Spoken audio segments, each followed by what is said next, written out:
How big is your head? I wear a size 8 fitted. Oh, that's a big. You got the 8 handle? Oh yeah, doc. It doesn't look that big. It's big. It's big. My mom walks like an old sheriff.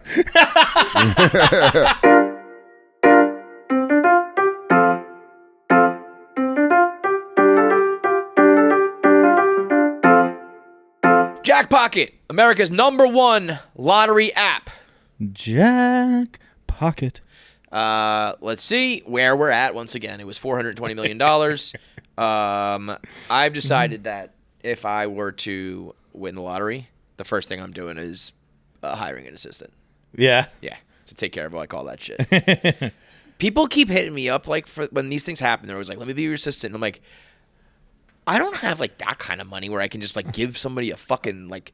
You'd have to pay someone like $75,000. I'd rather just like have a 1 week a year where I got to go to court and I get whacked on like fees. Then I have to pay you like because the other 90% of the time there's nothing to do. I don't. I'm not traveling. You're not coordinating. You would literally be my ticket payer. And also I won't be able to give you what you need. It's like I have an accountant. They're like, well, where's the paperwork? I'm like, I don't know. Why do they send? They don't send to you. What is your point if they send it to me and I have to send it to you? Right. It's just a middleman. What you need is like a mother. Is what you need. I need somebody to like take care of this shit like you love me, not like I pay you. Because I don't know where the fucking stuff is. But $453 million Friday night drawing. So as always, we're gonna order our tickets. Show you how easy it is. $2. I'm gonna put the mega plier on. Yeah, got it. Multiply my winnings from anywhere from 2 to 5x. I'd imagine that doesn't count if you win the whole thing. Because if I win $450 million and I get 5x that, we're in pretty good shape. But for everything else, we're gonna mega ply it. Boom, it's already ordered. Done.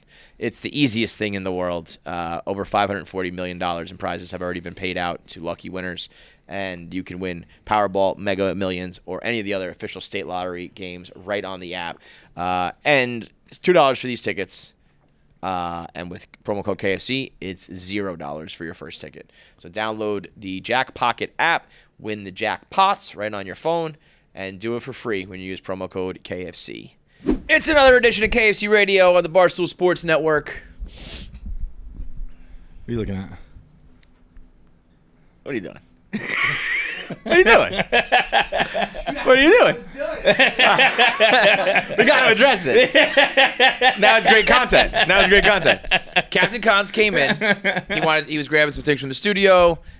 Bad timing because we were about to just start recording. So well, yes, but then we decided we were going to do a little bit before Soder came here. So yes, you're right. But then I said, "Are you sticking around?" I meant like The Office. Like I said, we got to record, and then you were like, and then and you just sat down. Come on, come to the microphone. We got to talk about social mores here, social fucking this is social cues. Cons is Real House right here. Yeah. This is so that was crazy. Now wait. Let me be fair. He texted me saying, "Are you going to be in the studio?" I don't want. He actually said, "I don't want to interrupt." So to be fair, he said that, and I said 1 o'clock because that's when Soder gets here. But then John was like, "Let's do a little bit beforehand." So you are in the clear there. But then you are sitting here. I say, "We're about to record." You're like, "Okay, cool." And I said, "Are you going to be around?" And you said yes, and then you just sat in the studio. Well, which is, I guess we got a couch there, right? True. Like, what's I thought you were gonna kind of do something quickly, and you were knocking something out. Okay. And you didn't want me to leave, like you had something to say to me, which is probably just wishful thinking on my part. But I like walked in, I got my T-shirts, I didn't want to just like leave. Like I was like, "Hey, what's up, guys?" You know. So here we are. Yeah, no, that's fair play. I feel like I earned the right to say hello to my buddies. Yes. So but you can't just sit on the couch. It's a couch. But it's not like I sat on that couch. No. Well, that would be fucking I sat on the crazy. couch off camera, Actually, off mic. I don't know. If you were just to be like, "I'm going to be on this little segment now," that might be more reasonable than to just sit there in silence. Dude, I don't even want to say this out loud, but if you were just like, "I'm on the show now," like anyone in this, like anyone in New York, if they just showed up like, "I'm on the show now," like, okay, we can't do anything about it. Well, while we have you here, real quick, we did bring up the Dave, the evisceration of Dave, and then your challenge. Right. the exact words you used were like, I asked you, can you run in the sixes? Yes. You said yes. You don't know exactly what six what, but you were like, but against him, I will be, 1 second faster than whatever he needs to be. Like, I will not lose to him. Yeah, I mean, no matter what it is, I'll just find something deep down inside to prevent me from losing to someone of that stature. It's like when you say that, are you talking literally, physically, figuratively? Everything. Will Smith has a quote where it was like, I'm not better looking than you. I'm not stronger than you. I'm not smarter than you. I'm not funnier than you. But if you get on a treadmill next to me, you're getting off first or I'm dying. Yes. And I think like you either have that inside you or you don't, and I have that because when I said on the episode, like, in the Army, you have to get tested twice a year and do a 2-mile test. And my best time ever was what it was. Yeah, it was like 11, low 11. 11 minutes, 9 seconds. That's fast. If you do that, that's like, 5 and change. Yeah. The reason I did that was because I had one of my soldiers behind me, and there was no way I was going to let one of my soldiers beat me.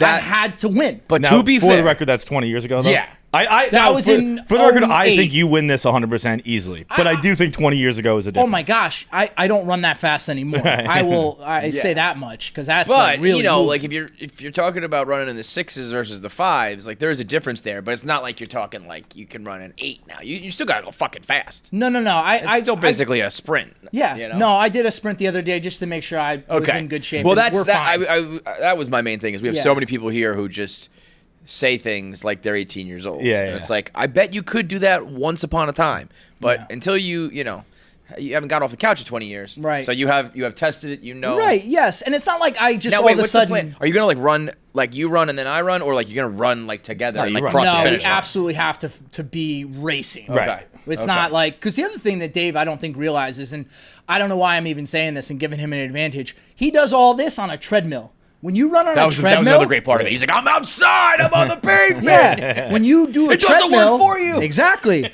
So he thinks he has his optimal speed going, and I think he's in for a rude awakening. Unless now he all of a sudden for the next month is decides that to run actually outside. true? I mean, I can understand the idea of the butt. Like, yes, it forces because either you run or you it fall pushes down. you. Yes. Yeah, right. So it's a mental thing because when you're running on the pavement, But wouldn't that you make have to him- tell your body to do something. Oh, right, yeah, okay. There's Yeah. nothing doing it for you. Right.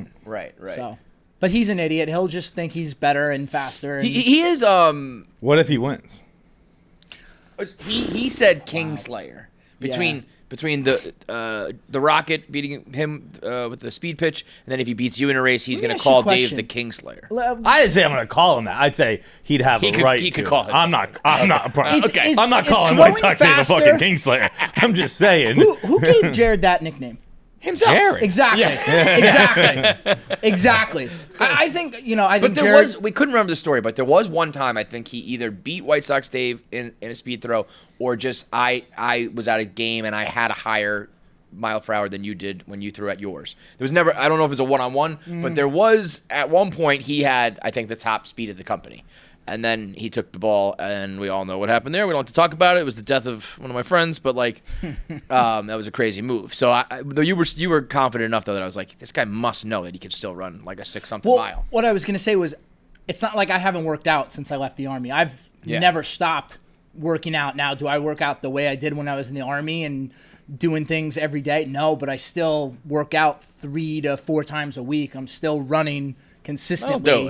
That'll do it. If you've been working out 3 to 4 times a week for the last 20 years, like, then I think. And I'm not like but boasting. I was gonna say Dave is a little bit.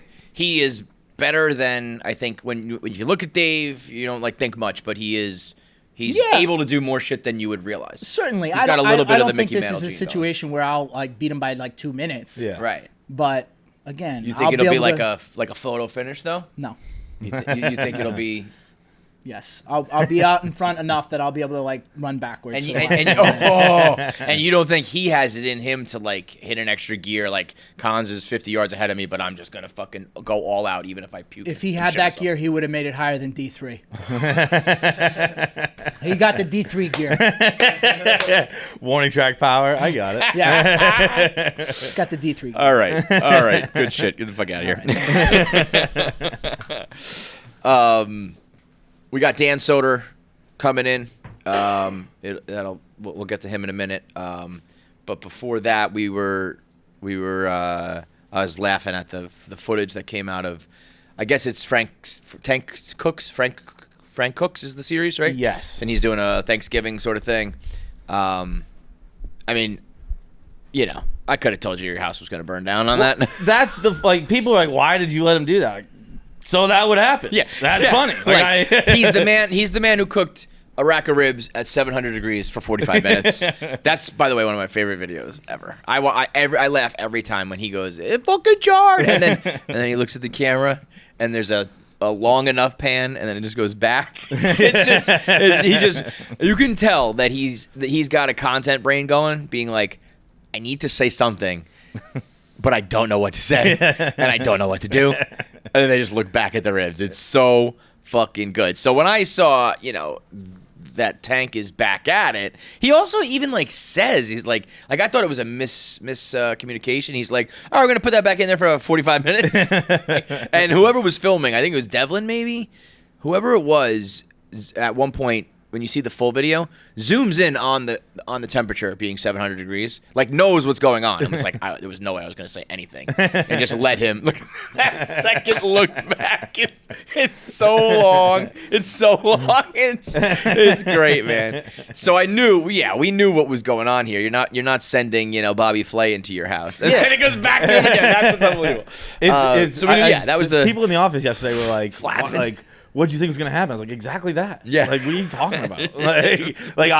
I let them into my apartment at 9:30. Also, let me just interrupt. For the people, we are well beyond needing to use people's apartments. We rent spaces, kitchens. Yeah, I don't know why they asked me to use my apartment. Yeah, maybe for this funny part. But there was a time where it'd be like, we need a kitchen. Oh, you have the biggest apartment, the closest apartment. Can we use yours? Yeah. We're beyond that. So we don't need to do this at all. I think we have stoves in the office. In the office, yeah. He's cooked in here before. So maybe this is all a setup. But I let him in at 9:30, and I went to the gym. And then I came back. I walked in, literally unlocked my door, opened the door, and it was that video. Jenks was throwing his coat. Frank screaming. You got to get control of the situation, Frank. Dude, smoke as far as I could see in my house. It was legitimately the Donald Glover meme. I opened the door and was like, what the fuck? Again, I expected it, but then living it is a whole new thing. Scene. Yeah. What the fuck is happening? Yeah, we got bad equipment. Dude, it was I think the stool scenes cameras got me. Opening the door, but I'm interested to see what my face was like. I could be shocked, or I could be smiling. Right. I knew it was gonna happen. I don't know what the answer is, but then I just left again. Yeah, you were just finish up. I went to the gym. I let them in. I went to the gym. I came back. I showered. I came to work. Yeah. Okay. That's not weird, right? People at the office what do you mean you just left them there? I was they didn't ask me to be in the video. They asked me to use the apartment. Yeah. I don't was it going to sit in my apartment with fucking 10 people in there? It's a nightmare. Also, it's a fucking forest fire. I think I would have turned right around, not even done the shower and shit. I would have been just I'm out of here. Also, we know if you're ever in a fire situation, Jackie is absolutely useless. Just laughing. You look, she doesn't even know how to flap the jacket's right. She just no, because the issue was that it was onions, it was hotboxing onions, and so your eyes are stinging. You can't see. You see everyone's not doing all that. Yeah. So it's if it's the fire was fine. The onions was where I stopped. It was fine. I'm not if it's an onion. Why was there fire? He just fucked up again? Somebody did. He was yelling something about the government. Sure. I was thinking somebody said somebody commented that oven is not clean and I was like, surely no. Yeah, I was like, there's probably just some grease or some leftover shit that you think I've cleaned my oven before? Right. Nuts? When I saw that, I was like, there is some HelloFresh ingredients at the bottom of that oven that the turkey's cooking fine, but on the actual burner part, there's something just sizzling and smoking.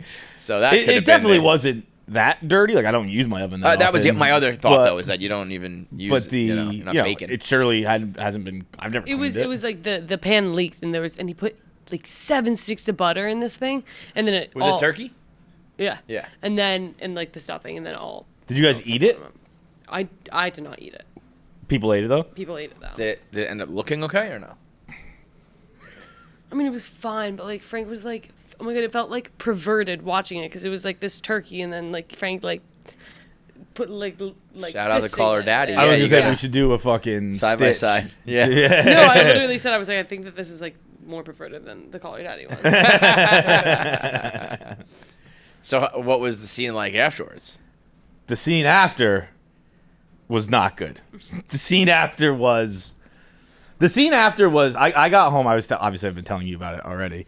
I had a long day, not a late day, but a long day, and I got home and I was so excited to just chill.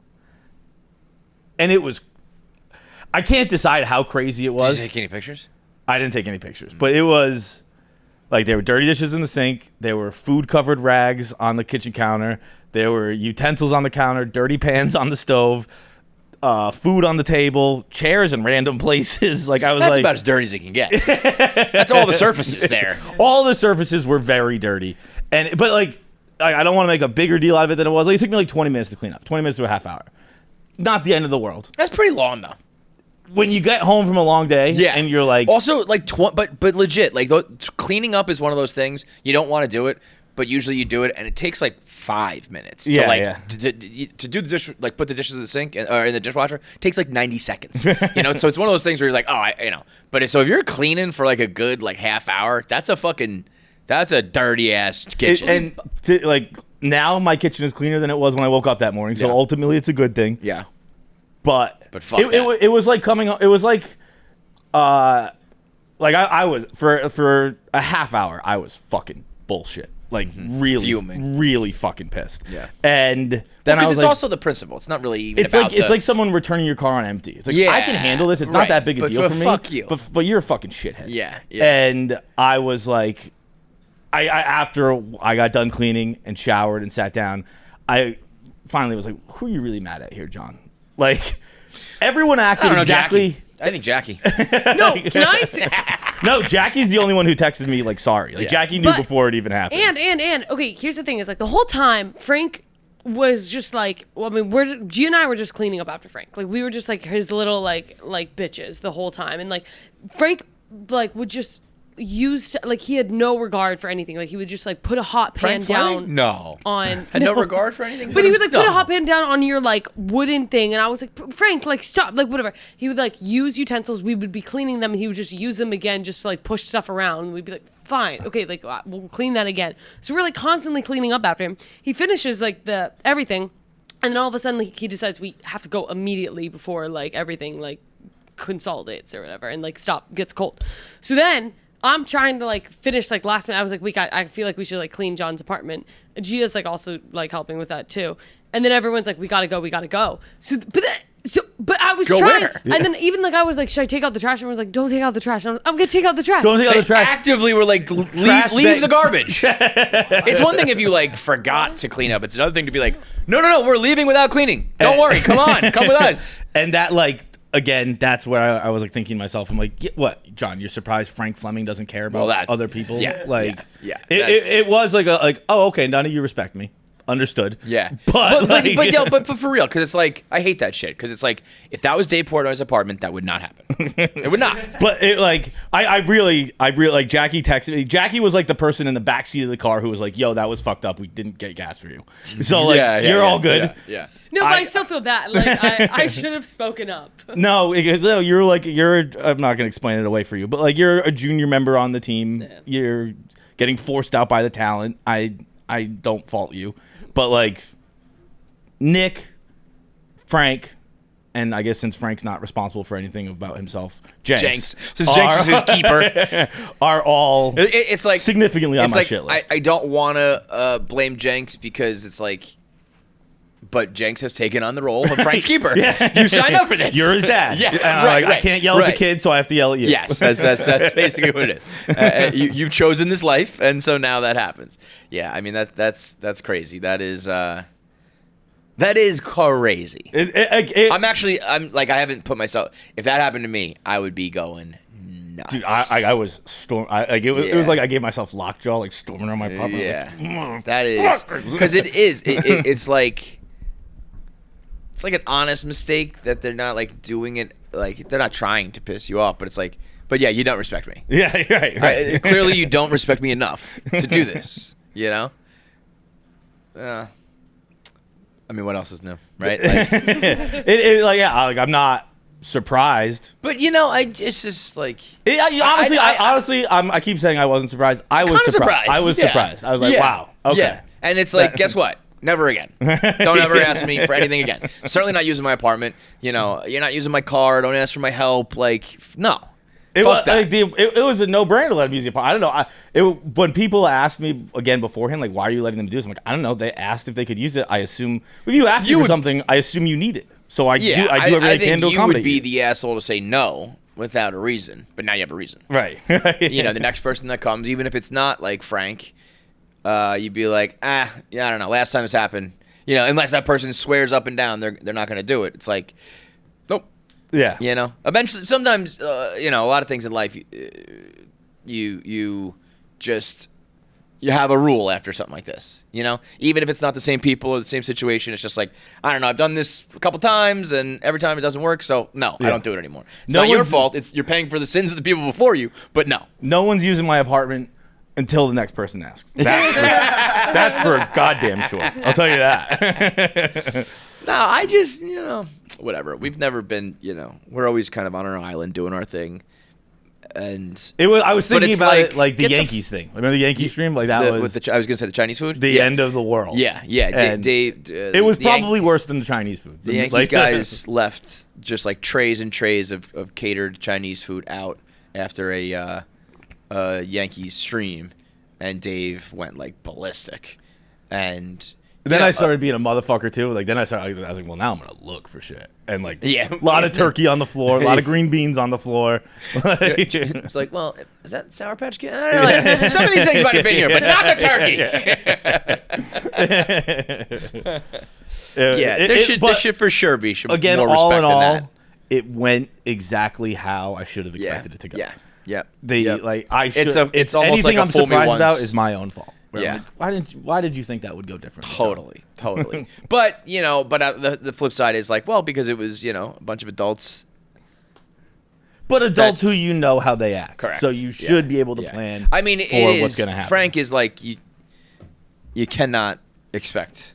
Yeah, right. Like, you don't, like everyone who's listening to this knows who Frank Fleming is for situations like this, not because of his concern for other people.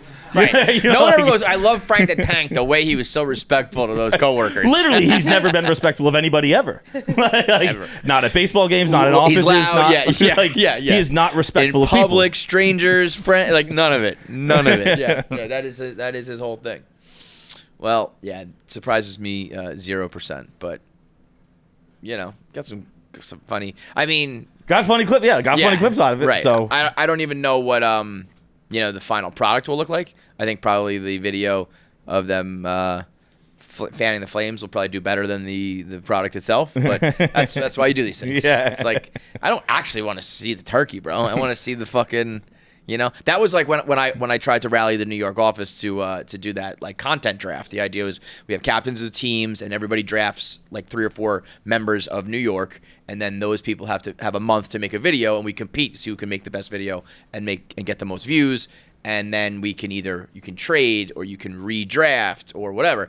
And like within 5 seconds, people were fighting. Why didn't you draft me? Right. Whoever was picked last like took their name and switched it so it looked like they weren't drafted last. There was just all sorts of fucking drama that I was like, yeah, I don't give a fuck about. Hopefully the end videos are good, but people being like clicking up and why didn't you draft me, or like you did draft me and now we hate each other, and that's where the good stuff comes out. So it's like I don't give a fuck about the turkey, man. Yeah, a million people cook turkey. I just I re-upped my insurance last week. Do whatever the fuck you want in there. All right, get into it, Dan Soder. Let's do it. Tommy John is back. Wow, an old friend. So this is like it's like meeting up with someone from high school. Tommy John is like an OG, and they really are my favorite briefs. Yeah, I was gonna say they really are back in the system. Some of the best underwear I've ever worn, and I go beyond Tommy John underwear. Because that's how you know I'm a real motherfucker. Everybody thinks the Tommy John's underwear. I got the lounge pants. I got the t-shirts. Yeah. Because you know me. Listen, if I co-sign something as being comfortable or cozy, it's the real fucking deal. So this holiday season, be the GOAT, the greatest gifter of all time. Wouldn't that be the G-GOAT, the G-GOAT? Yeah. Yeah. It's not the GOAT, Tommy John. It's the GOAT. The GOAT. It feels good to give, but it feels great to give Tommy John because you really will, especially if there's someone in your life, if it's your dad or someone who's like kind of old school. It's any man. Even myself, I take care of my clothes. Not your one layer down. I was gonna say most guys, especially if you're like set in your ways, you're like, the Gazes of the world who are still in their boxers or you got the holes and you haven't updated or upgraded, and then all of a sudden you put on a new pair of these like fucking revolutionary. They like make them in some sort of like scientific lab where it's like some sort of special cotton. It's like, whoa, dude, you this know will what? Change your life. Can I tell? I don't know where this ad's going, but I'm guessing it's going to go after we talked about everyone ruining my apartment. I cleaned it so well for them that I took a pair of briefs that I was just throwing away. They were just because they were old. They were just old. It wasn't anything crazy. Just old briefs. I took it out of the trash because I was like, I can't have them seeing I'm throwing away underwear. They're gonna think it's some weird shit's happening.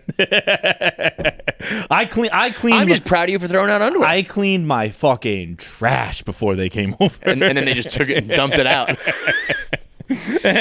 With 20 million pairs of underwear sold, thousands of 5-star reviews, giving Tommy John is a holiday tradition. So this holiday, give Tommy John the pants, the shirts, not just the underwear. People will love it. I guarantee it. Go to TommyJohn.com/KFC right now.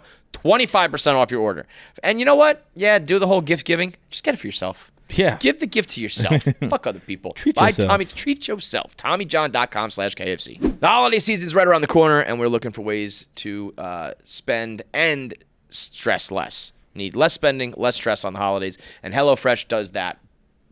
2 birds, 1 stone. They make mealtime hassle-free with delicious, home-delivered, chef-crafted recipes that come quick and are less expensive than takeout. So you get to, you don't have to stress about going to the grocery store. You don't have to stress about cooking all night long. You can make a quick meal, have more family time, more time to yourself, and you're not spending crazy money on delivery fees and tips and all that stuff. So you're saving money and saving time. Keep the holidays as stress-free as possible. If you're hosting and you need to cook, no easier way than to do it with HelloFresh with the recipe cards and all the ingredients prepackaged so you don't even know how to cook. If you want hearty comfort food, they got you covered. If you're a picky eater, got you covered. You want calorie smart, they got all these options, different plans, different menus, different styles, different ingredients, 50 recipes to choose from every week. So step out of that recipe rut and get HelloFresh. Go to HelloFresh.com/free-KFC. That's HelloFresh.com/free-KFC, and you'll get 10 free meals that they spread out across 7 boxes. So you get a new subscription, you get 7 boxes, they're all different plans, and you'll get 10 free meals that they put into each of those boxes. So go to... Dude, think about ordering. Like, this is $300 to $500 gift. Right there. Yep. Easy. Maybe more than that. HelloFresh.com/free-KFC. Are you a big Nuggets guy? Yeah. I mean, it's the only Denver team I fuck with. We were just talking about Niners, Nuggets, and Giants, San Francisco Giants, and Bruins. I'm all over the place. You're all over the place. But you married into... Yeah. I didn't give a fuck about hockey. Yeah, so and all they do is care about hockey. Yeah. They are like... and you know that, like in Boston, you're like a Red Sox family, a Patriots family, a Celtics family, or a Bruins family. Right, yeah. Like Joe List's whole family, Bruins. Right. And he's a big Sox guy too, though, no? Big Sox guys. Katie's a big Sox girl, but priority. The big event for Thanksgiving is me, Katie, her brother, and sister-in-law. We're going to the Bruins game. On Black Friday? Yeah, on Tuesday. We're going before. The Black Friday game, I honestly don't even know if it's still a thing. That was a big thing. Yeah, Katie's dad had to like talk the guys next to him to be like, my fucking kids are coming. Can we have your seats for a game? Yeah. So we're all going. So I'm excited about that. And I'm like that's the most I feel like a girl cheering for sports. Yeah, you know what's going on. It's because I'm like, who's the bad guy? Dude, I'm like that with soccer. I like pasta. Yeah, that's how I feel. Soccer, I always say, like, I watch like a girl. Like, it's very emasculating to be like, I have no clue what's going on. Bro, the first time I was at a live hockey game and they pulled the goalie, I was like, why are you doing it? I was like, that's open, guys. What are you guys doing? You fools. I'm new to this and I see this. Yeah, because like I don't fault people when they don't know football that well. Like if you don't know ball and you're just trying to enjoy it, I get it. Because that's the problem with sports fans. Is sometimes they go too into it. Yeah. And they're like, you thought a cover 2 was going to stop that? And you're like, what's a cover 2? Yeah. Explain to me what a cover 2 is, you fuck. It's like I don't know shit about hockey. So I'm like legitimately trying to learn. It's a hard one to learn. It's so fun though. It never stops. You know what? Don't just watch it. That's what I'm right? just because absorbing. I did the same thing with the Islanders a little bit. I adopted them for like a little bit, like 10 years ago, and I was like, I'm not gonna be a psychopath about this. Dude. I'm just gonna like they played the Rangers, and I was able to like I just kind of like tapped into like my Mets Yankees thing, and I was like, fuck the Rangers. Yeah. And then when they lost, I was like, okay, whatever. Like, I'm not gonna be an absolute fucking loser psychopath about it. I have an unhealthy emotional connection to the San Francisco 49ers. Absolutely. It's a mental illness. Unhealthy. Like it changes who you are. Dude, are we recording this? Okay. Yeah. Fuck it, I'll tell this story. Because I don't think I'll ever fucking see this guy again. And this so I went to the Dolphins game against the Raiders on Sunday, right? I was working in Tampa, drove to Fort Lauderdale, haven't seen McDaniel all season, wanted to kick it, got a hotel till Monday, was like, I never see the guy.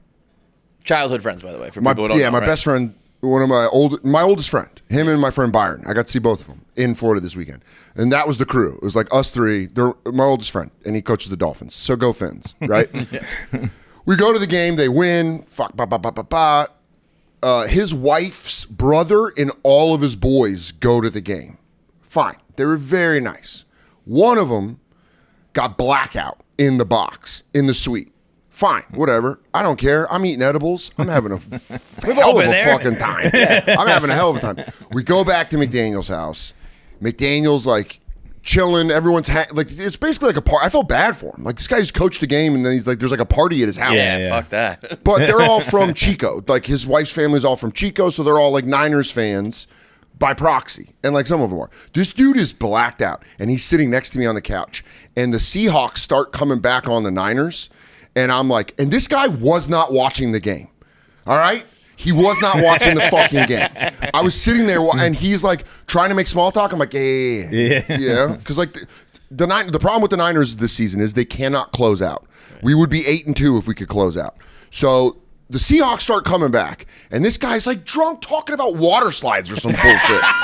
And I'm like, yeah, bro, yeah, I got it. And then they like start coming back, and he notices McDaniel and I are locked into the game. Because McDaniel knows I'm a fucking psycho for the Niners. And so we're like watching, and he's like, up. And like Gino, you know. Yeah. This motherfucker next to me stands up, blocking the TV. And I'm like, hey, I don't know this guy. So I'm like, dude, can you move?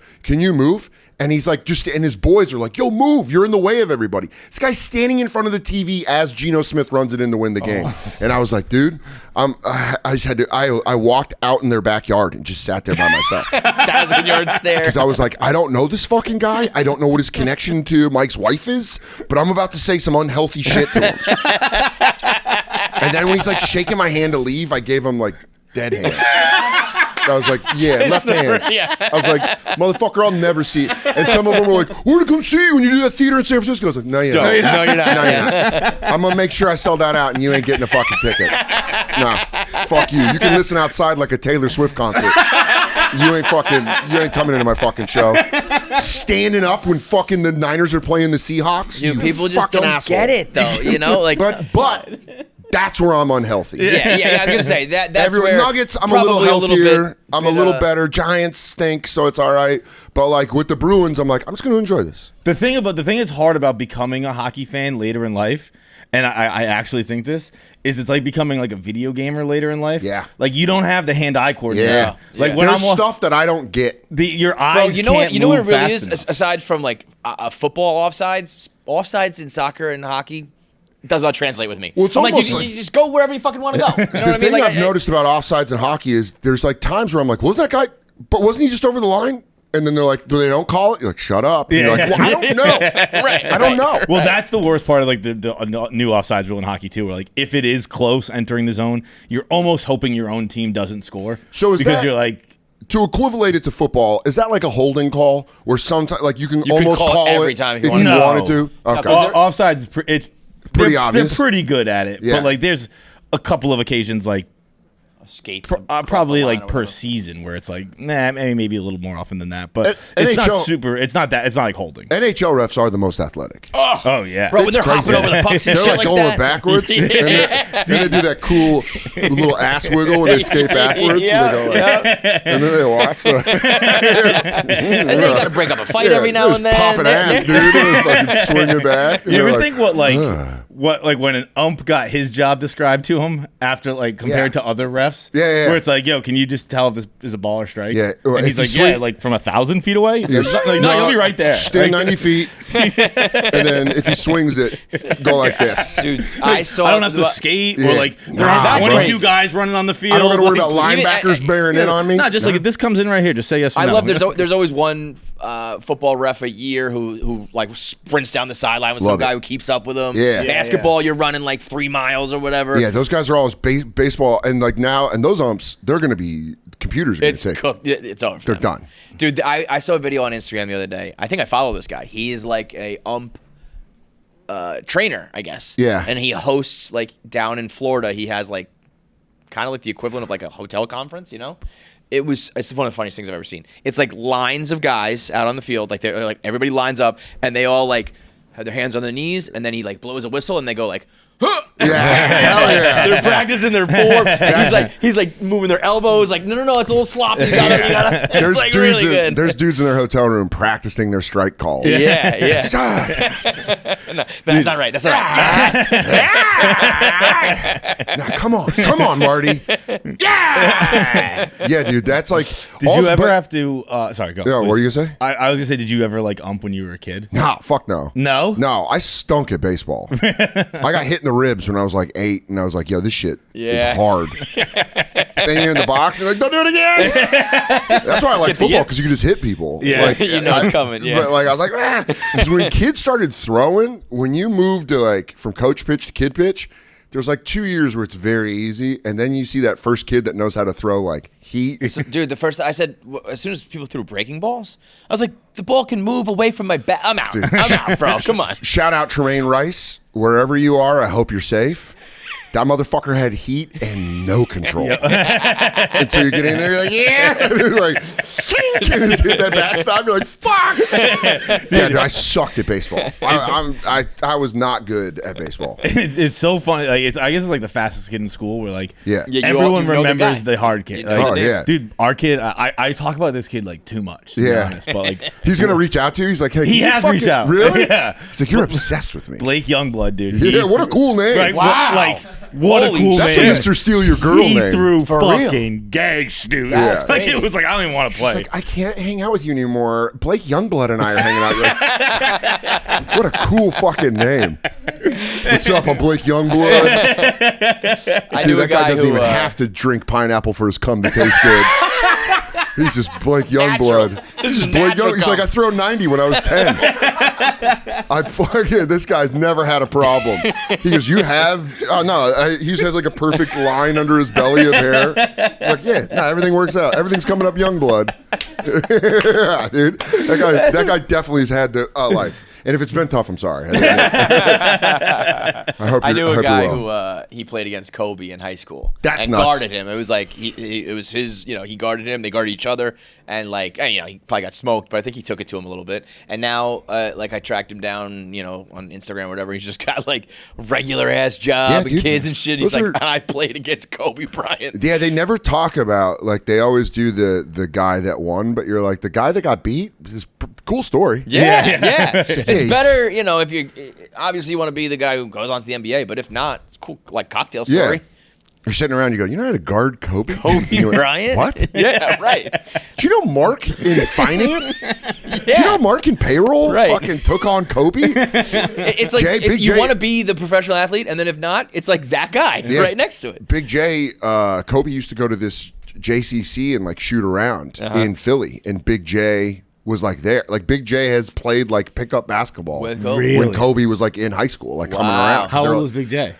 He's 46, 47 now. So he was Kobe's age. Kobe's age, yeah. Yeah, and Kobe came over from Italy. He told me this after years of knowing it, I'm like, why didn't you lead with this? This is fucking crazy. Was Big J balling back in the day? I think he was just playing at like a JCC, like just fucking around with kids in high school. And then they were like, oh, this kid from Italy is supposed to be really good. I forget what high school he went to, but they were like, Kobe? Lower Marion. Yeah, Lower Marion. And that's kind of where like Lower Marion was the place where they were like at the JCC. That's awesome. Yeah. I think Big J's smart to wait to tell that story.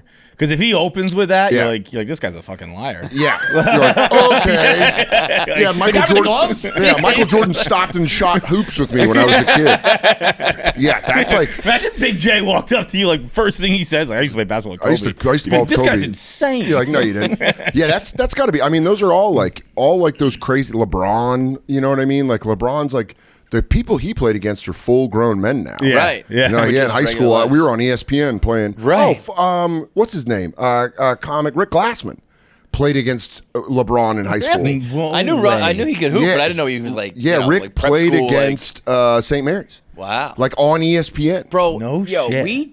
we still, I think, don't talk about how awesome LeBron is. LeBron's like amazing. the fact that the pressure was that dude, and then he just delivered.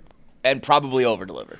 The funniest thing is, like, what is a guy like me going to shit talk LeBron? Like, that guy had so much pressure on him and hit it at every level. Like day one. I remember went back to Cleveland, won a title. Did everything. Does everything. Yeah. Like, of course, he's so good.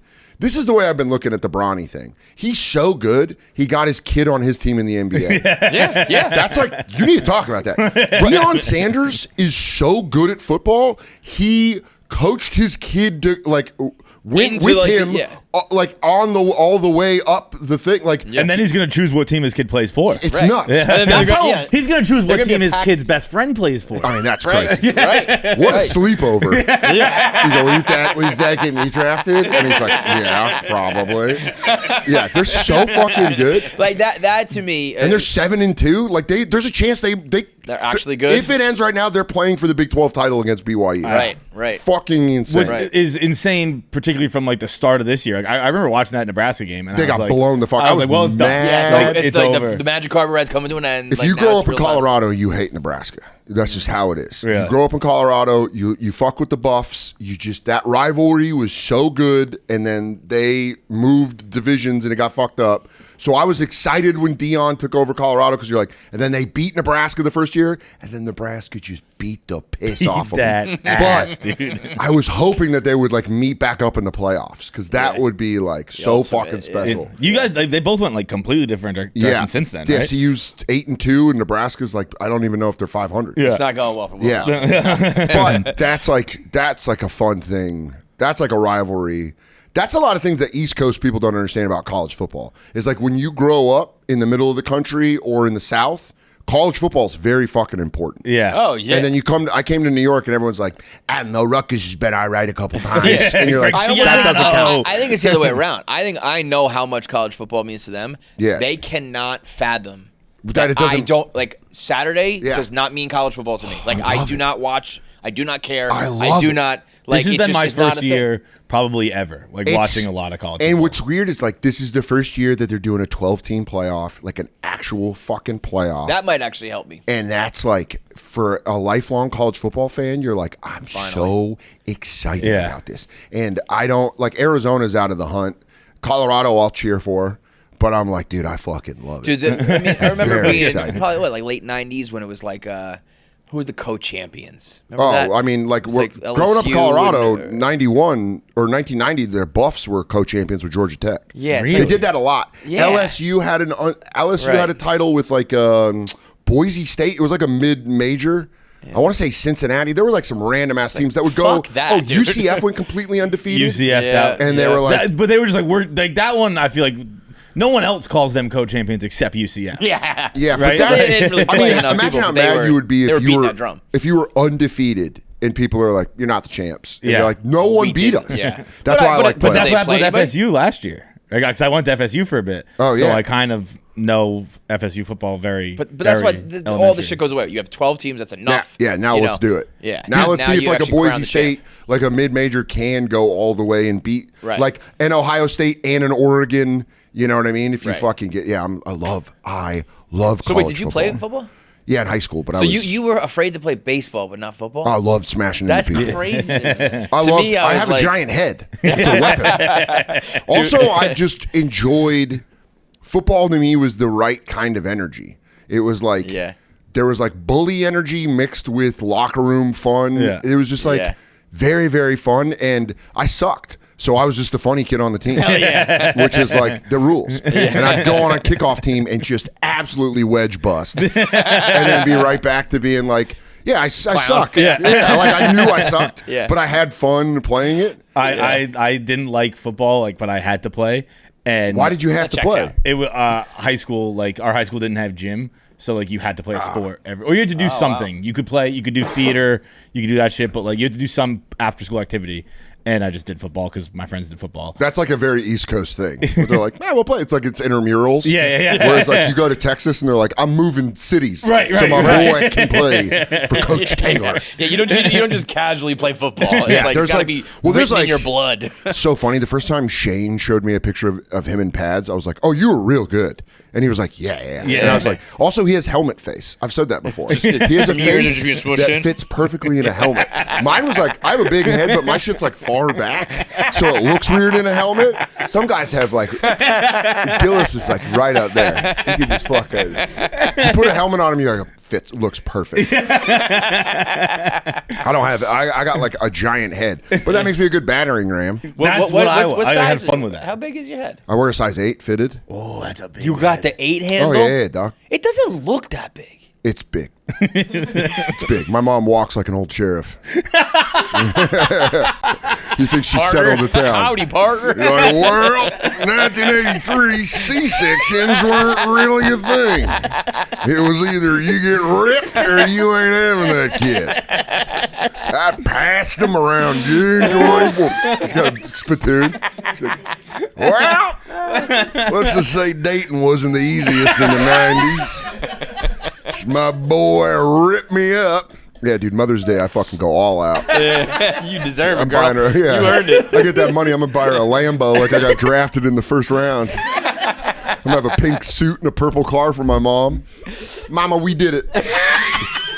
You're the real MVP. Yeah, Mama, we did it. I'm sorry. I blew your shit out. But yeah, dude, I have a giant fucking... I've always had a big head, too. While we're on the topic, though, you got the scalp reduction? No, scalp reduction, dog. I got fucking FUT. I got the back of my head. I got hair tits, dog. The implants. Yeah, well, yeah. It's like a whole, they cut the back of your head off and they put it on the top. Do you know how many people have done it that don't talk about it? I have a long bit about it that I'm doing now in my hour, but I find out how many, because of that bit, people have been like, I got it done. And you're like, what the fuck? And it makes, my whole point of my joke is you make people feel crazy unless you tell them you do something. Yeah. I don't care if you fuck with your nose, your face, get a BBL. I don't give a flying fuck. But when you lie. But when you don't tell people, they feel crazy. Yeah. And so I got it done and I was like, I don't know if it's going to work. And then it worked and I was like, oh, I'm going to tell people. And so I just I went on the Bonfire and I was like, yeah, I got hair surgery. Fuck yeah. When this is years ago. I got it during the pandemic.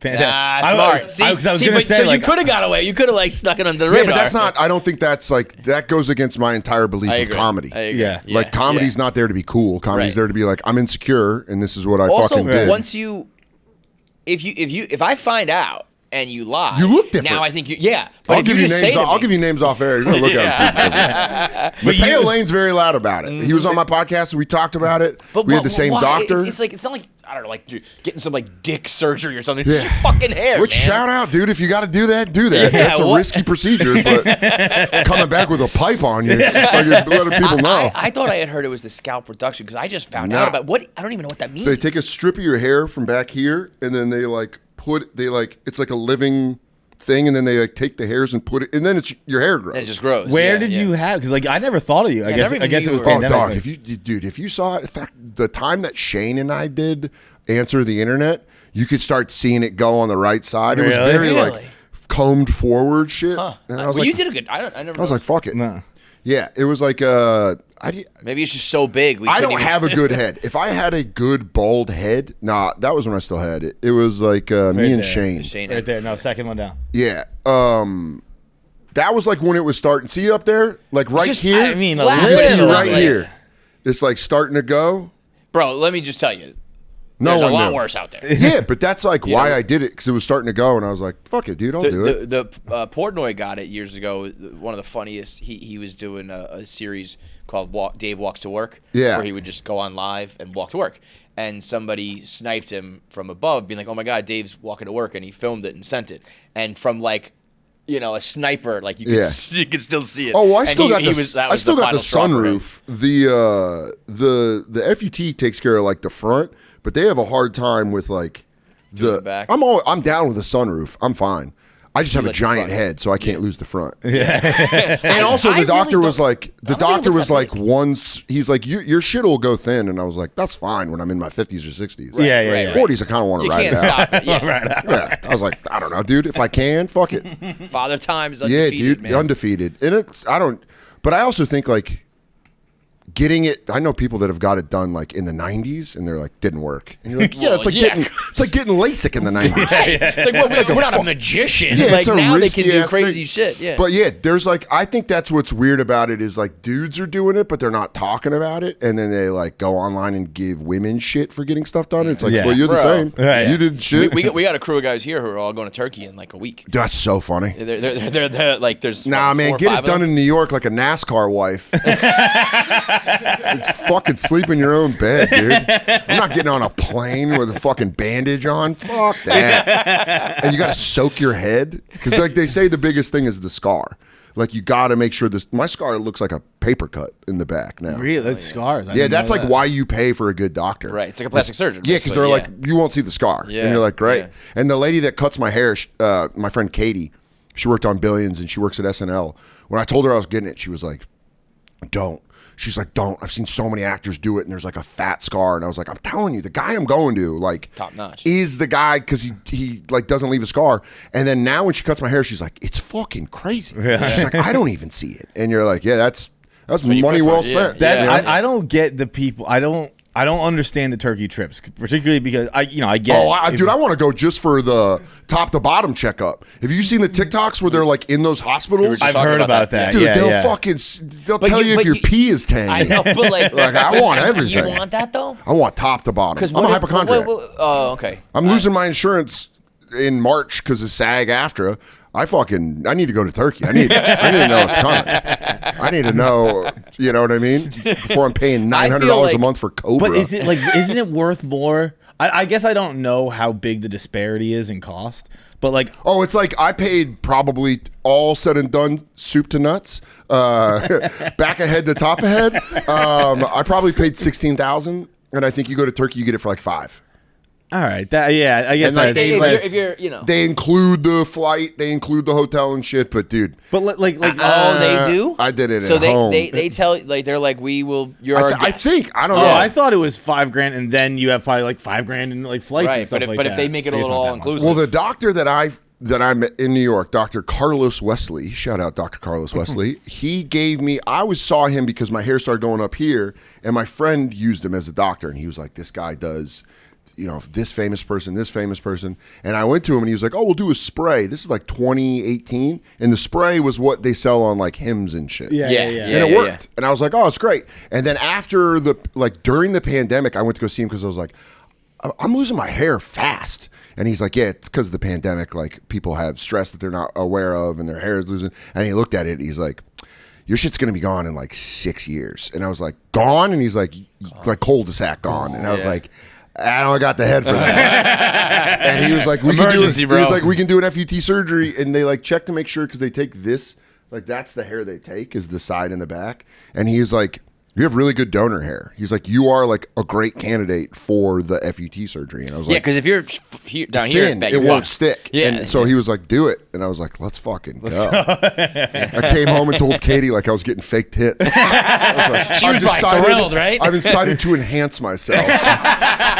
That's one of those things where you got to be like, I love you as you are. But like, she was super supportive. She goes, listen, you want to try it? She goes, we're getting married. I don't give a shit. She's like, try it. Yeah. If it works, it works. If it doesn't, it doesn't. And then it worked. And I was like, Rosebud has that joke about paying for Andy's Andy tits. coming home and she's like, I have, like I call it hair tits because it really is like going and getting. You get the confidence. It's the same version where you walk around like you have the confidence of fake breasts. Yeah. Which is why I don't get like why any guy would be embarrassed of it, because it's like you're just or not even embarrassed of it. Male ego of like the acceptance of like I need to do something because it's not gonna be okay. Like I get it, dude. I honestly regretted it after I got it. I was like, you fucking pussy. Like, I called Shane. I was like, I'm such a bitch. I should have just bald. Accept it. I should have just looked like a white Sam Cassell. I should have just fucking taken my role.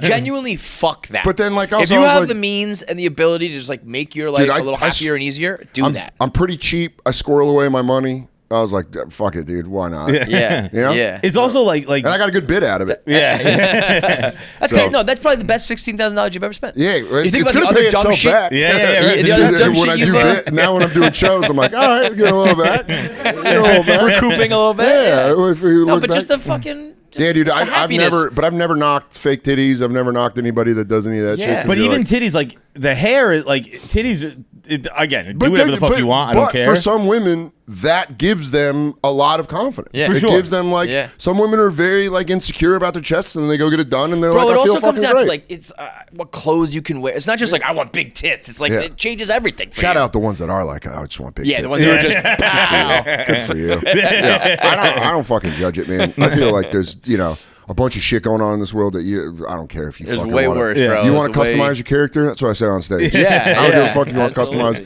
Go to the customizing suite, change your face, do whatever the fuck you want. I don't give a fuck. Good for you, as long as you're happy. The holidays are here. You're gonna buy some nice clothes for the men in your life. You want to get them some comfortable t-shirts. Express has got you covered. You want to get them some polos for the workplace or the golf course. Express has got you covered. You want to go get them some merino wool sweaters that'll keep you warm, but they're soft and they're stylish. Got you covered. Hyper stretch jeans that are comfortable. You got the Metro Tech suits that you can wear every day and machine wash and dry. You got the 1MX button-up shirts that are all different colors, all with the stretchy material. Got you covered. Express has all of the staples that you need for normal guys who just need to have some t-shirts, some polos, some button-downs, some jackets, some pants, some suits. Like, boom, that's all you need in your closet that you can just grab from every single day and know that you're just going to look like classic. Express has got you covered. So find everything you need this holiday season, whether you're shopping for others or yourself, at express.com. Use promo code SADBOYSEASON, SZN, for 20% off. You can use that in person at the store or at express.com. That's Sad Boy Season for 20% off. Dude, speaking of you telling that joke, and your new hour is so. I've heard amazing things, bro. I think I pissed off Hulu when I was making fun of that thing. My manager came backstage at Town Hall. He's like, I was with the guy from Hulu. No. But you were like, you acknowledged, you're like, well, you can tell they didn't give me money. Yeah, that's what I said. I go, listen, they would have gave me a check. I would have been like, oh, hilarious. Oh, that's so great. But I was on stage. I was like, some corporate cocksucker thought this was such a banger.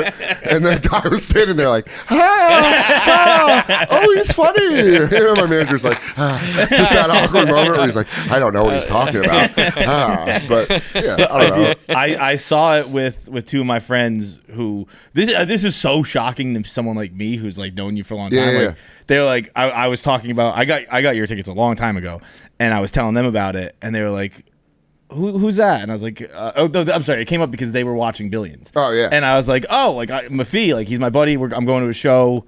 I think it was the same week, so like Friday night, and they were like, he's a comedian? Yeah. That happens to you a lot still?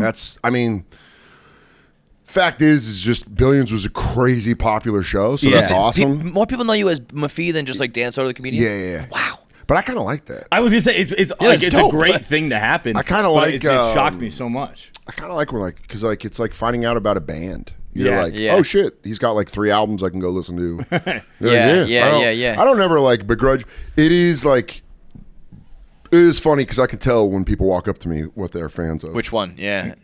Like loud, loud bros. I'm like, here comes the billions one. They're like, bro, for real though? Dude, like I worked in there? Fucking. And you're like, down. You got a Patagonia vest I'm like, you don't know anything about me. Because I ain't down with all this shit. And then they like find out, they're like, all right. But I like when people are like, you know, when they know about comedy and they walk up, I'm like, oh fuck. All right. Yeah. It feels like, oh shit, this is awesome. So I don't begrudge anybody, but I mean, Billions was huge. Yeah, so I was saying that for the record. I wasn't saying it like, hey, just so you know, people don't know about it. Oh, no. I was saying like after the show, they were like, holy fucking shit, he's so goddamn funny. I think what's interesting about that is it really showed me like what path I could go down, and it was like a choice. Like there were like I saw people be like, I saw how popular Billions was, and I kind of saw the avenue of like, well, do you want to audition for this show? Do you want to be on this show? And I just didn't like it. I was going to say, did you ever do anything?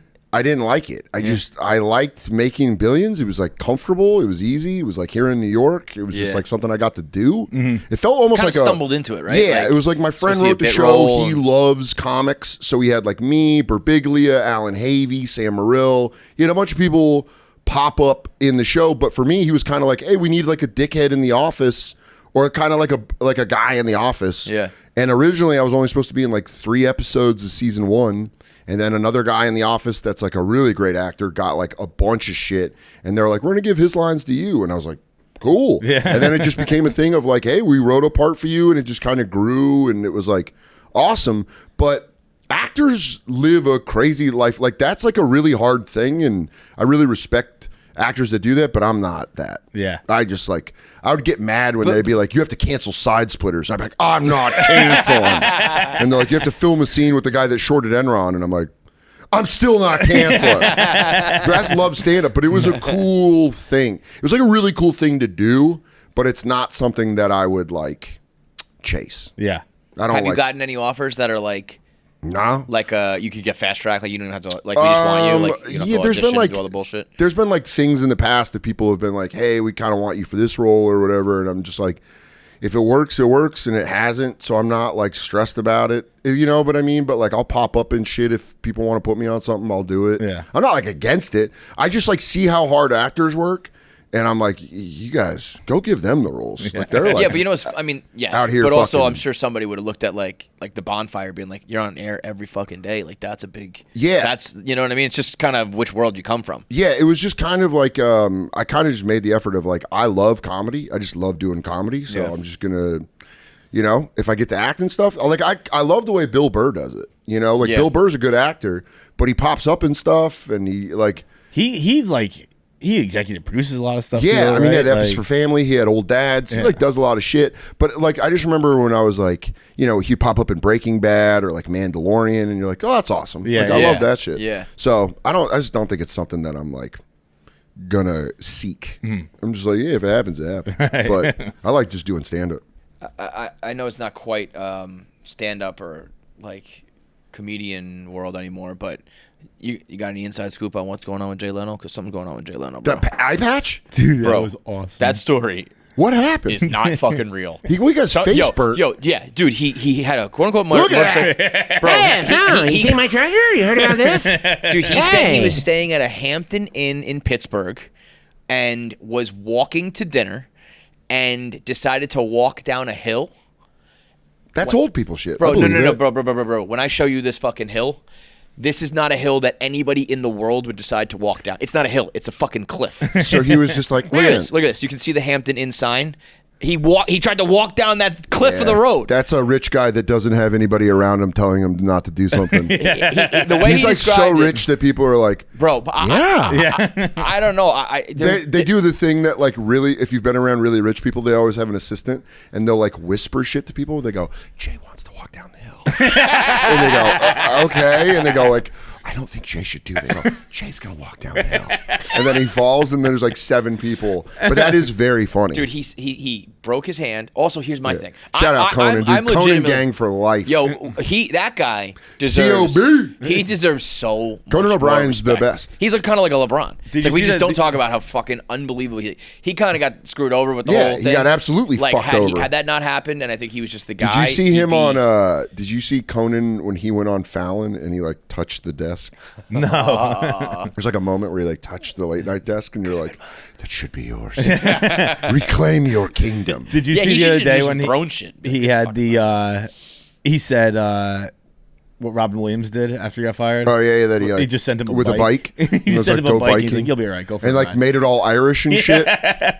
Yeah, Conan's my guy. Conan was the only guy that I wanted to do stand up on his show, and then I got to do it twice, and then it was like, well, that's it. I'm good. Right. I don't have to do a late night again. Right. It was He is the fucking fucking man. sick. He was How the old man. are you in that picture? That was like 20. Holy shit! 13. I was like, who is that? That was the doesn't night. even look like you. That was the night Alabama blew out Notre Dame in the national championship because I was with Nate Bargatze was living in L.A. that first time I did it, and he came with me to Conan. It was fucking sick, Dude, how cool was that on Nate's latest SNL when he got to end it with Vanderbilt just beat Oh Vanderbilt. yeah. I texted him when that happened. Vandy beating Went on Alabama a the high night Nate hosted SNL the second time was fucking awesome. Yeah. That was perfect. That's a perfect night. Yeah, You that's know, like your you host alma mater SNL takes and out Vandy beats. all at once. To get to happening yell that, at the I same actually time. like. I said that to him. I was like, dude, to get to yell, Yeah. fucking Vandy. I mean, beat Bama on I the texted him SNL stage. immediately. I was like, dude, how fucking crazy is that? That is yeah, he the pinnacle. he's always been a huge Vandy guy, so it's awesome to see that win. And then the night that he hosted SNL for the second time, Yeah. they took the goalpost to the river. That's so To sick. the roof. Yeah, it's fucking awesome. Newscasters look like children now to me. Yeah, bro, that's like- happening to me right now like, in a "This- very serious This way. is really scary. Like, what are you doing, little girl? Dude, like- Where's your mom at? Have your mom tell me the news. I think it's probably like a midlife crisis or something. Like No, how old are you? 36. Yeah, 35.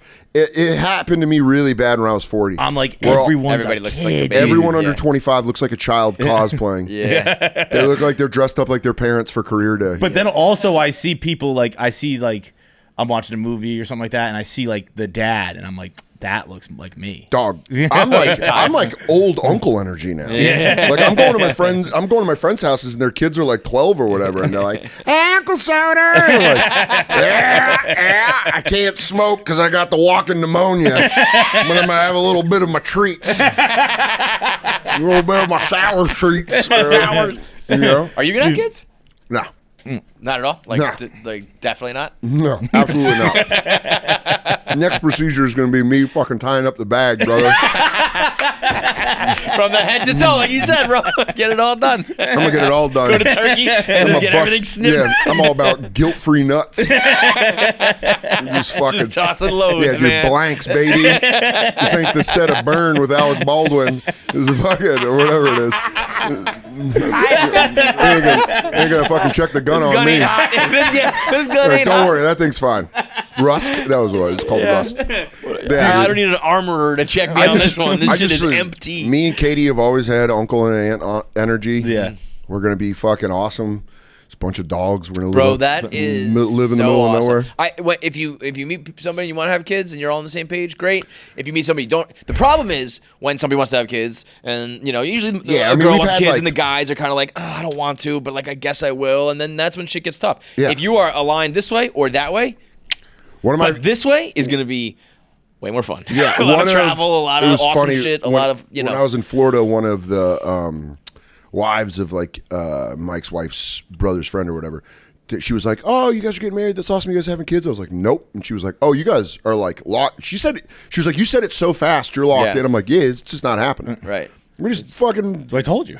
I would feel a tremendous amount of guilt living on the road and making her do all the mom shit, Yeah. and then I come home and they're like, "Fucking dad," and I'm just like, Pizza. and then like I'm not doing that. This is my fucking she's my wife. We're gonna be together the rest of our lives. I'm not making her do something that. And also, she's got a job, so that's like kind of fucked up for me to be like, I want a kid. You cut it out. You fucking cut it out. Yeah, and also, I don't know, man. I just don't want to. It's just like I like that. Amen, I also don't want to. I'm like, I don't want to. When people start, I fucking the pressuring is so hate annoying. I hate when people are like, no, I'm not bringing kids into this world. It's like, shut the fuck up, dude. Yeah, Just be like, I don't want kids. The world, the world is the world is the world. Right. Yes. Shut the fuck up. Yes. But I'm it's also not for like, you, it's not for you. just not for me. And it is funny because I've been talking about this a lot on stage. It's the last form of peer pressure. Totally. Yeah. It's the last, like, you got it. Yeah. Everyone's doing it. No, And no. they're like, You know what it is though? It's because listen. I have kids. They're great. I say this all the time. It's amazing. Actually, I'm getting to a point. Like my son's playing football and baseball. Oh, it's unbelievable. I was at my daughter's basketball game the other day, and it was like, I was like, this maybe might start to make up for how much it sucked the first 7 years. I mean, it's like so everyone's like, oh wait, you get to sleep and do whatever you want, or not do whatever you want, and travel and keep all your money and da. So they want you to have fucking kids so that you don't get to do all that shit. You need people like me. Because when shit hits the You need fan, me on that wall. When shit hits the fan, guess who's got savings? Guess who can fucking help you out when your kid does some stupid shit and you need to pay for something? I can't and you go, even imagine Soder, how much I money you have, fucking bro. can't. And you're like, yeah, I got you, dude. Yeah, I'll pay for that kid to go to school. If I'm you planning don't on have putting a couple kids, of my friends' kids through college. absolutely, And I'm fine with that. If you don't have kids, I'm gonna. You don't even have to have like a great career. But you just have all the money's yours. All the money is yours. My cousin keep lives. all the money. Yeah, it's crazy. You know, my cousin lives in Ohio. She's got 4 kids. They're both. That's One of another them's in middle school. One of them's in high school. 2 of them are grown. But like, we pop down and go to his football games because we're like, oh, and we'll buy all the merch. Yeah, I would love to wear a Miami Terrace. Go Panthers. You know what I mean? Panther. Rumble. I'm all about it, dude. It's not like, and I understand, listen, I do understand the point of like, you'll never love something like this. You'll never have a love like this. And you're like, that's cool. Right. Whatever. I pass. Right. I hope I find love in something else. But that's like a million things. It's like, I don't know. You'll never feel like the exhilaration of climbing like to the top of a mountain. Exactly. But okay, fine. You've never ran a marathon. Yeah. You're like, never nope. gonna do it. Yeah. Nope. There's a lot of Not things. So going many to. things I won't feel in this world. I don't like having my nipples chafed. So no. We just said the other day. Have you seen that clip of the girl who shit herself? No. She's running the marathon and someone's like in the truck behind them filming, and she's Australian. She's like, I just shit myself. Yeah. Like, she goes, I just shit myself. Don't get my ass. and we just accept that you just. That's the most Australian shit in the world. Oh, did it again. I don't feel me back or shit all over myself. Yeah, that's exactly Please what it don't is. feel me. Or you nasty tad. And she went, oh, then myself. How can you not get my ass? Staying running though. The fact that we just accept that everybody shits themselves and bleeds from their nipples, and like, yeah, that's just something we do. I mean, what? That's why it is. No That's fucking way. always- That's actually, when you think about it, that is kind of the equivalent of having a kid. It's Yeah. like everything's gonna suck. You're gonna be tired, and there's literally gonna be But there's shit. a And like, runner's high. yeah, euphoria. I don't give a fuck. I'll eat edibles. But there is a flip side though. Like I do. My son is the quarterback of the flag football team. Fun. And dude, Fun. he's taking it to the house. Love it. And I didn't play football. And actually, he's funny too because I explained to him how when you start to play real football, you get hit and shit. And and he goes, I don't think I'm gonna do that. That was why I didn't play. So He I'm goes, like, yeah, but he is no good. thanks. Yeah, but So- he's like breaking off like 100-yard runs and fucking throwing the ball now. And I was like, my daughter was playing basketball the other day, and I was like, I explained to her she was playing defense, and she was just kind of shuffle her feet and keep her hands out, and I was like, grab the ball. Yeah, go And for she it. started doing it to everybody, and the girls were like, You can't what do are that. Yeah. And I'm like, do it, get it. And I think tackle football is important for everybody because I think you truly learn Who you humility. are. Yeah. You're like, you got get hit fucked up. and you go like, well, Yeah. like go get crack blocked. Yeah. And have a safety not call it out, and have a guy fucking fold you like an accordion, and then you get up and you're like breathing weird. You're like, what was it? It was a Hawk Blue 36. Yeah, dude, I sucking tried at to- football was the best practice for me getting into the entertainment industry. Yeah. Because you're like, you're gonna take a lot of hits, Beat brother. down. Yeah. And then now it's like, I don't give a shit. It's fun as fuck. I remember one of my first football memories because I played a little like kids football, pee wee football before I played high school, and I was probably like in 8th grade, and it's probably my first tackle ever, where it was like the kid broke off like a 50-yard run. Yeah. And I just happened to catch him. Yeah. But I've seen so much sports and all that stuff, so I still had like the adrenaline. I was like, get out of my house. Yeah. It's so funny. He goes, I just took it 55 yards, you dildo. Like, bro, I just took it 60, dude. What are you talking about? That moment where you think you're big dogging someone and someone calls you out. My best friend, to this day, one of my best friends, we played high school football, and during a hitting drill, I was like yelling at this kid I was going to kill him, and he's like, he's half your size. And he still brings it up, and I'm like, God damn it. Like, I think about that, and it still makes me cringe. I'm like, oh, fuck. But yeah, I mean, I think it's like, that's what's good about sports is like learning to lose. You know, I had a joke for a long time, but it's true. When we were in Pop Warner, when I played in 6th grade, we lost 116-0. And then I was doing shows recently, and my buddy Kurt, who like was on that team, I think it was like Nashville. I forget where I was doing shows, but Indianapolis. He just moved to Indianapolis. We went out and got coffee. I haven't seen him since high school, and immediately we sat down at coffee. I was like, "Do you remember 116-0?" And he was like, "Yes." Yeah. No one believes me. I was like, "Dude, we got fucking crushed." I remember driving home with my mom and her being like, "Fuck." You know, she's like a single mom, so she's like trying to be supportive, but she's like, God damn, y'all got killed, and we won the next week. No way. That's what's crazy about Pop Warner football. Yeah, the only game we won that season was after we got beat 116-0. Any given Sunday, baby. God How many damn. touchdowns is that? It was so many that we were just the parents were going like, stop. He's dead. Stop. He's dead already. It's the Simpsons thing. He's dead already. And we're like, I was like, I just want to go to Blockbuster. It was fucking brutal. It was fucking brutal. Crazy. But that's always like the thing. That's why I'm always so glad I'm a comic, because it is like that. It's like whenever you're insecure or something bad happens to you, immediately you go like, this is gonna be funny. Yeah. I mean, like it's on stage is obviously times a million. Yeah, but but even it's just doing like, this, it's like, well, normal people have terrible shit happen to them, and it just sucks. Yeah, it just we sucks. can at least make something You're like, into it. You guys want to hear something really bad that happened to me? But it's like, did you ever play basketball? Yeah, like 1 or 2 years. I didn't really.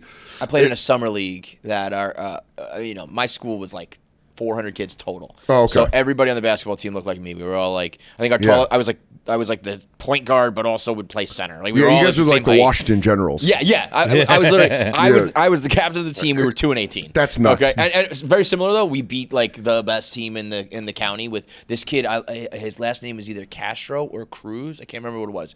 And we used to try to like run a practice, like a drill in practice where like anything that hit the backboard we considered in, because that like this kid will hit these shots. Really? So like we would like Steph Curry we would Steph designate. Curry? Yeah, it was like we would designate this guy is going to be Castro for practice, and he can't hit him the same way. But as long as he hit the backboard or got close, we're like that counts. That's fun. That kid went home. He's like, I scored 68 in practice today. Like, what? And he's like, it was mostly backboard shit, but dude. But they we played in a summer league where our coach got, he wanted to like challenge us, and we played up, and we played in Mount Vernon. And it was Mount Vernon is a very good basketball program. Ben Gordon came out of there. Yeah. He played for like a play and then checked out. And we lost like 89-7. Like we could not get the ball across half court. That is And these wild. guys were just yakking us. Yeah, they were that's and one. how They're old throwing were the you? ball. Junior in high school. yeah, sophomore that's in high too school. old. Yeah, that you're dealing with like actual. Yeah. Oh, no, I no. played like They were- 5th and 6th grade, where it was like just fun to run up and down the court. No. Right off the tip, they throw an alley-oop from half court, and I tried to like stop it from happening. It just like nuts on my head, and I was like, I was like, how is that possible? Like what? My high school basketball team was very, very good and very, very competitive in the state. Like made it to the Final Four and like was like I think like 3 of the kids my senior year went D1 to like Xavier, Wyoming, and Purdue. So like kids could like fucking play.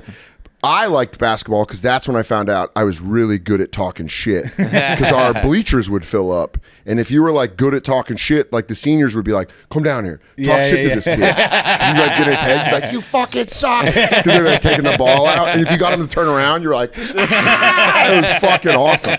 Shout out JJ Houston, dude. That was like one of the coolest things. He's like, get down here, get down here. He's like, this kid, we play football. This kid can talk shit. And you're like, and then I'm like, you're fucking fat. And then I turn around. around. So one kid had back hair. I was like, you got back hair at 15? You're fucked. And he like turned around, and it was like JV. JV games were always before varsity, and you could get in the JV kids' heads. It was just an open door. We'd be like, Ponderosa, you fucking blow. And he'd like turn around, 32, I saw your mom down on Colfax. And he'd be like, oh, fuck it, I'll kill you. Like, so much fun.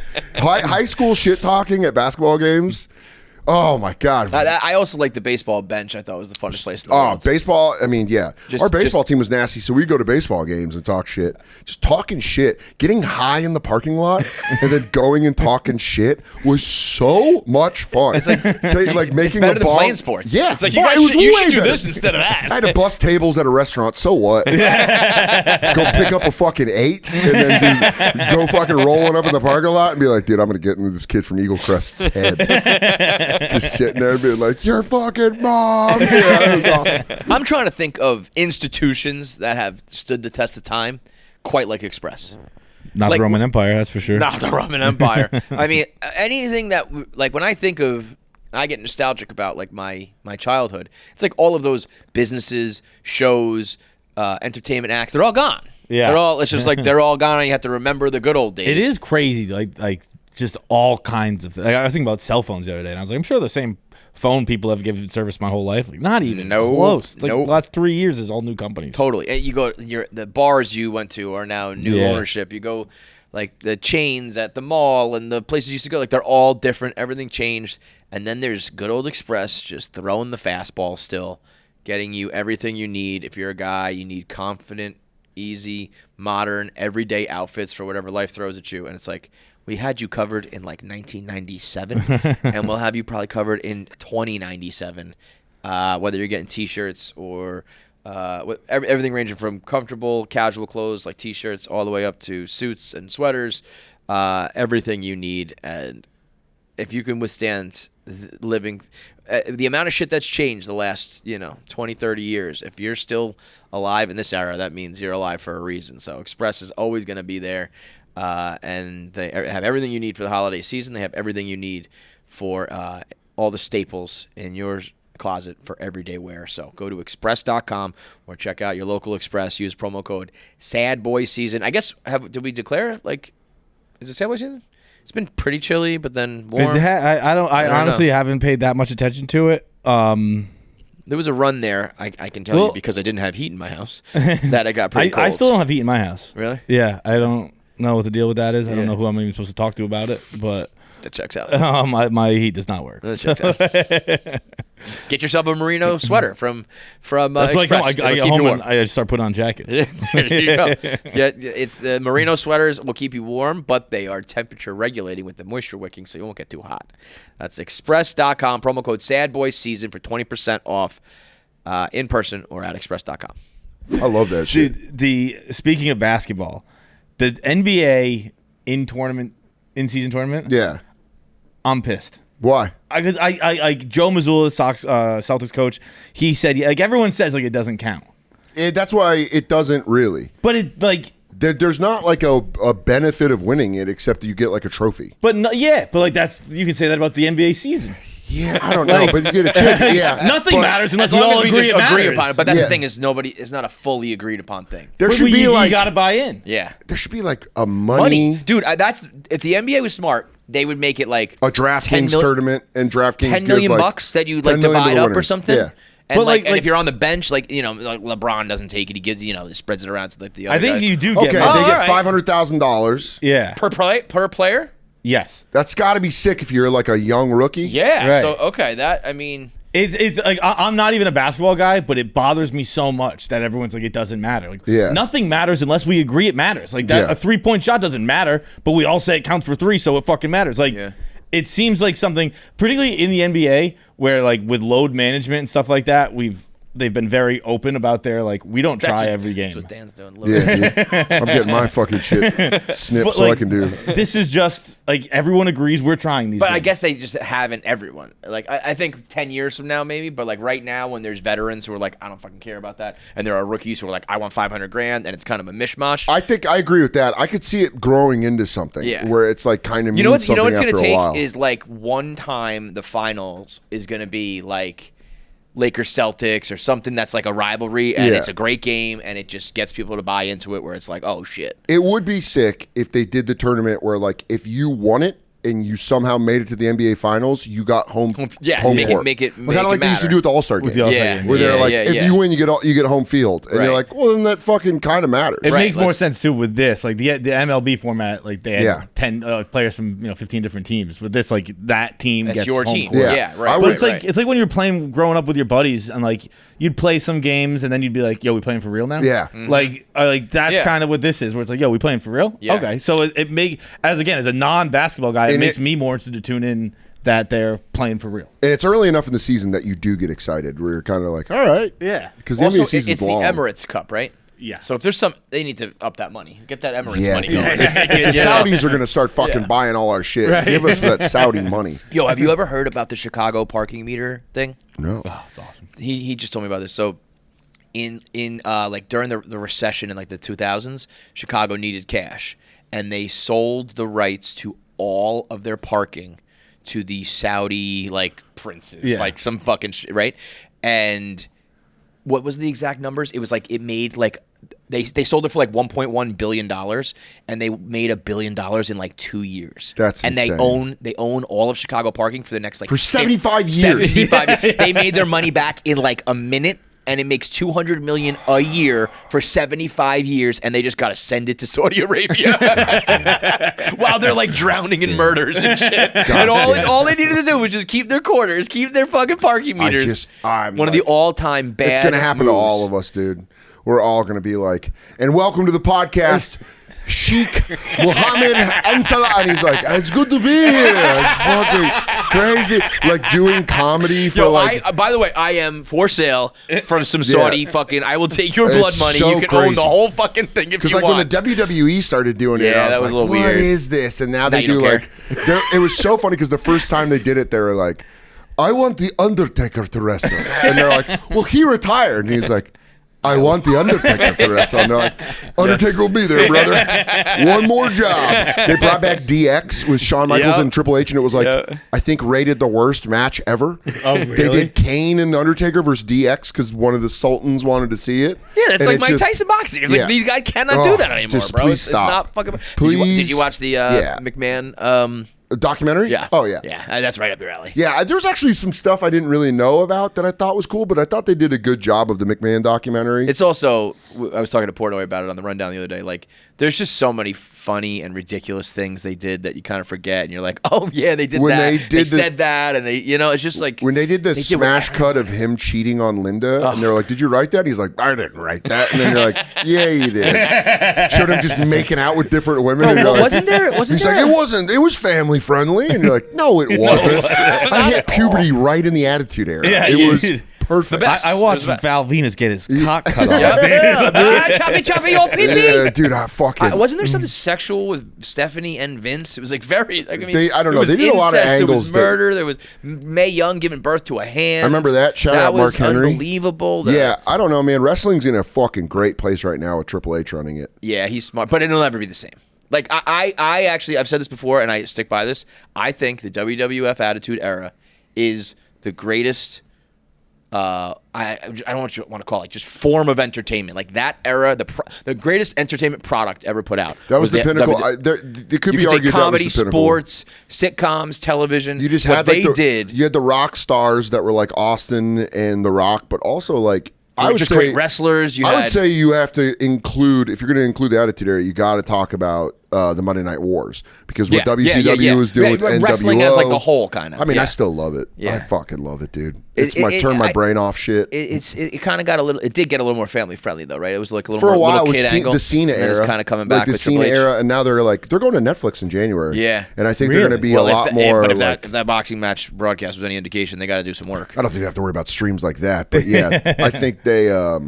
I think they're getting Triple H is running it in a way that's like, I think he's gunning it more towards like older guys now. Yeah. Where he's kind of like, let's bring it back to what it was. Yeah. I was a wrestling guy very briefly. Like I was one of those like classic families. Like my brother and I started wrestling too much, and my mom was like, "No more fucking wrestling in his house." Like, I think I pedigreed him through a futon. That's sick. And my mom was like, "Enough of the wrestling." That's sick. It was like we were going to SmackDown that night. That's badass. And so we were jacked up, and she's like, "You can go tonight, and then we're done with this." Really? Oh no, man. My mom loved it because it was like you just put it on and I wouldn't go anywhere. It was also like 3 hours at it's like I just watch wrestling. I remember saving my money to get WrestleMania 13. I was 13 and I like saved my money. I was like, I want to get, because I always had to wait for the tape to come out like months later, and I was like, I'm gonna buy WrestleMania. And my mom's like, do you have the money? And I put $70 down. I was like, WrestleMania 13. Call it in.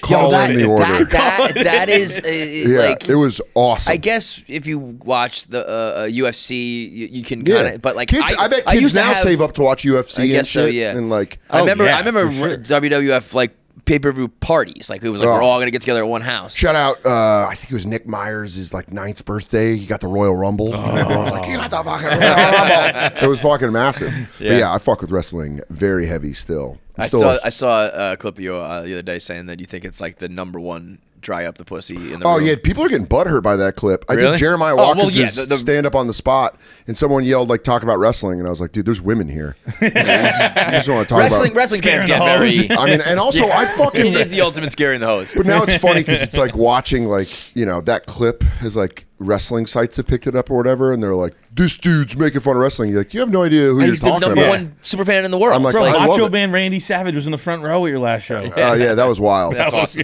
That guy was wild. That guy dressed up. It's so funny when you when people dress up as Macho Man, you're like, what are you doing?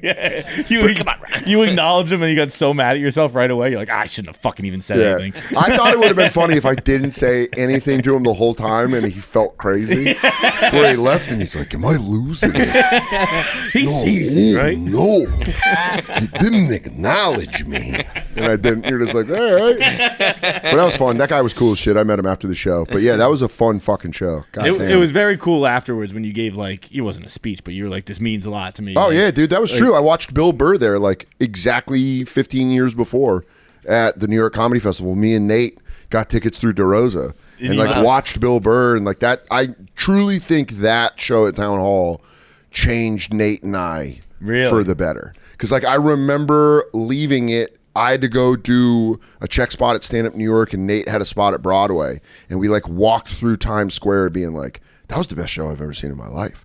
We were like watching. That was right after Burr did Why Do I Do This? It was right before his second hour, Let It Go, and it was like a very, very important show to Nate and I. Yeah. So it was like cool. Like during the show, I'd like look down at the seats and be like, that's where it's sitting right fucking there. Yeah, it was cool. That was the shit. Have you felt like a change in your career?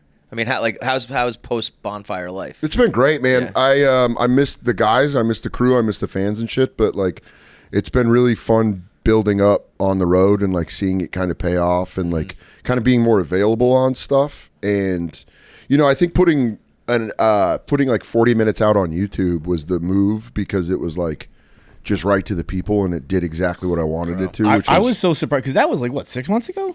March. Yeah, it was March. Like I don't think you had any crossover of what you have now, right? Yeah, no, there wasn't a joke on there. That's crazy. Yeah, and I've just been touring my dick off, bro. I understand the idea of like you can't burn material and you don't want people to see things, but if you can write enough and you're funny enough and you have enough and you can utilize the internet. Oh yeah, I mean, there's people that are way better. You're gonna reach so many. I like disappearing. People. I like not, like I put the HBO Hour out in 2019, and then 5 years later dropping 40, and then you're like maybe 3 years, 4 years, because I think I kind of want to write an hour and then bulldoze it and write another hour, and it's just kind of I don't think this need to feed the machine. Yeah. I understand it, and I'm like trying to find ways around it, but I kind of like holding shit, like I don't know, I'm a big Sturgill Simpson guy, and I kind of like the way he creates. I like the way that Queens of the Stone Age create, where they're like, it's not about maximizing your, what I mean? It's not about profits, and it's just like kind of like, you gotta be a different person. Like I like putting out shit that you're like, and this is where I'm at now, and I think like I can only speak for myself, but like I see obviously a lot of comedy and comedians promoting their shows. Like the second I saw yours, I bought it because I was like, that means a lot. I don't know. It's because I would rather be heavily fucked with in the streets than industry darling. Yeah, and I kind of that's what the last 5 years have proven is kind of like. God bless you. Like, dude, I'm not talking shit about anyone that wants to chase the algorithm, chase this. I'm lucky that I got Homeless Pimp with me, doing my podcast, and like he knows how to do all that stuff and build the algorithm and like build our YouTube channel. That's what you really need. And I got him, but I like just going and fucking hanging and being funny. And your style makes, again, at least people like me or people with my type personality, like I have to see him because he's not always putting shit out. Yeah, I have to go see I think there's going to be a reaction to all this film, everything, everybody's famous, and I think the reaction is people are like, I don't know, but I hope young people kind of realize like you're valuable and save it, store it up like an IUCAN. Don't just like don't keep diuretically shitting stuff out. Like save it up. Yeah. Throw out a turd, a nice packaged turd. Don't shit liquid. Everyone's shitting liquid everywhere. Everyone's just like, they're like, I had this thought, and you're like, it's all gross. I want to see a fat coiled dump. I want to see some shit knuckles, dude. Double tapered shit. Yeah, dude. Shit my pants last night. Yeah, dude. I gotta go, but I truly like. I was gonna say I hope though, and it's only right that like you deserve the financial success and everything that comes along with it because you're doing it the right way and you're extra funny. So people should respect that and buy the tickets and buy the merch and do whatever it takes to support that because you're doing it the right way. Thanks, man. The one thing I will say, and the reason that I feel like I know I'm doing it the right way, is I truly enjoy my fans. Mm-hmm. Like, there's not like, you talk about like billions stuff. Yeah. I think I could have chased that. Yeah. And then you'd have fans where you go like, well, you don't really know me. Right. You like know me from a thing, but I really like. I'm going to Pittsburgh this week, and you just like you see more people come out every time you go, and you're kind of like, it's a hang. Yeah, right. Yeah. I like liking my fans. Right. That's what they say. Like really famous people like always grow to resent their fans. Yeah, right? and it's just like if there's a group of people out there waiting for me to tell jokes, it's just like it doesn't feel like it just feels like a hang. Right? Yeah, you're like, oh, this is fun. Right. This is I don't care about the other shit. This is just very like I really enjoy doing stand-up comedy, and I'm lucky to be friends with the biggest guys, and I see kind of what they go through, and it's a lot. Yeah. And it makes me grateful for I'm friends with other people that aren't selling tickets, and it's just kind of like. If you like stand-up and you like doing stand-up, there's like a way that it's like, just feels very gratifying. Amen, brother. Yeah, dude. All right, thanks for watching. Make sure you subscribe, like, and leave a comment below. Click that button. Or I'll cut off my finger.